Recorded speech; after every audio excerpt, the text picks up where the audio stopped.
Magandang umaga po. Pagkagising ko po, nag-open ako ng cellphone.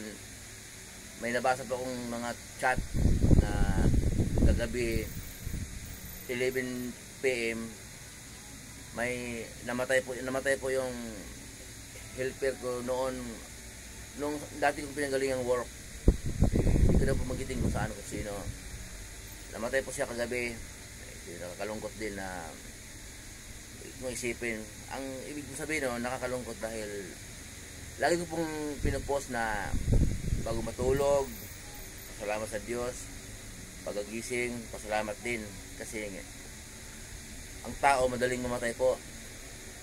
Bangungutin, atakihin, maaksidente. Kaya kailangan po, bago maganap sa tao yon, bago maganap sa atin kamatayan, matagpuan po tayong mananampalataya.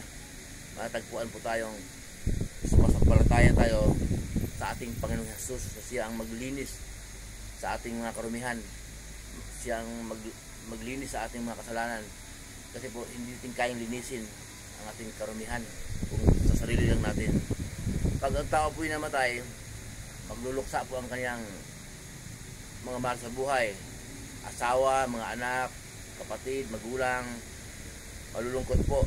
Pagkatapos ng lahat ay ilang buwan o taon man ang bilang, makamove on po yun at makalimutan na ang taong namatay. So, depende na rin yung maalaalaman, madalang po maalala. Pagkatapos ng lahat, maging kwento na lang po tayo sa mundong ito. Kaya napakadali pong mamatay, di ba? Lagi po sinasabi. Kaya kailangan po tayo po habang nabubuhay, susunod tayo sa turo ng ating Panginoong Jesus. Mababasa po natin sa Bible yon, mula Mateo hanggang aklat ni Judas bago magpahayag. Kasi po yan ang gusto ng Diyos Ama na makapangyarihan sa lahat. Tinig po mula sa langit, nagsasabi. Mababasa natin sa Mateo 17:5.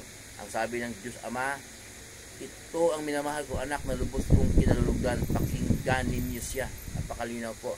Kaya yun ang gusto ng Diyos Ama na makapangyarihan sa lahat. Ang sundin natin, ang turo natin Panginoong Jesus, yun ang ating pamumuhay araw-araw. Kasi po ang tao napakadaling mamatay. Mahirap mabuhay pero madaling mamatay. Madaling mabuhay kung ikaw po'y mananampalataya, susunod ka sa turo ng Panginoong Jesus.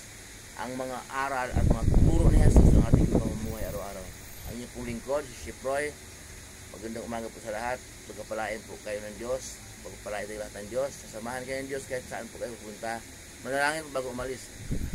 Mga negosyong pinasukan ninyo, mga trabahong pinasukan ninyo, mga negosyong kung anong pinagkikitaan sa buhay, ayon sa kalooban ng Diyos, yung parehas po, wala kang pandaraya.